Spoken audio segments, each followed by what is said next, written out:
کیا حکومت عمران خان کو نااہل کروا پائے گی؟ عمران خان کو کیا سزا مل سکتی ہے؟ تجزیہ کاروں کا کہنا ہے کہ عمران خان سے پہلے کسی سیاسی جماعت کی فنڈنگ میں اس درجے کے گھپلے نہیں دیکھے گئے۔ عمران خان تو دراصل عارف نقوی کے خلاف تحقیق میں پکڑے گئے ہیں۔ حکومت عمران خان کو سپریم کورٹ سے نااہل نہیں کرا سکے گی۔ قانون سازوں کو آرٹیکل 62 اور 63 میں خرابیاں دور کرنا ہوں گی، ورنہ سب اس کی زد میں آ جائیں گے۔ عمران خان کو سخت سزا ملے گی، نہ ملنی چاہیے۔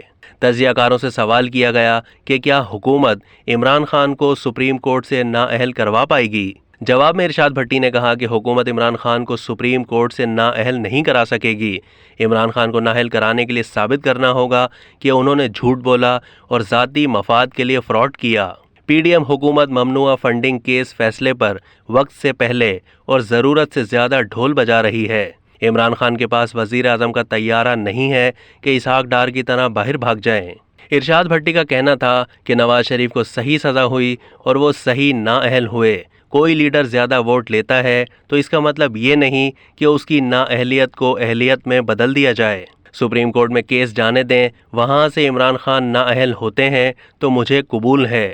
سائمن کلارک کہتا ہے وہ 5 سال سے عارف نقوی کے پیچھے پڑا ہوا تھا۔ واضح اکثریت رکھنے والے نواز شریف کو نااہل کیا جا سکتا ہے تو عمران خان کو ممنوعہ فنڈنگ پر نااہل قرار کیوں نہیں دیا جا سکتا؟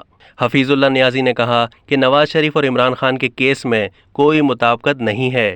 ممنوعہ فنڈنگ کیس فیصلے کے بعد حکومت کے پاس چوائس نہیں کہ پی ٹی آئی کے خلاف کارروائی نہ کرے۔ ممنوعہ فنڈنگ کیس میں انصاف ہوا، اس کی وجہ سے ہمیں ڈالر کی قیمتوں میں واضح کمی کی صورت انعام ملا ہے۔ پی ٹی آئی سڑکوں پر کچھ نہیں کر سکتی، اس کی سڑکوں پر آنے کی اہلیت 25 مئی کو سامنے آ گئی تھی۔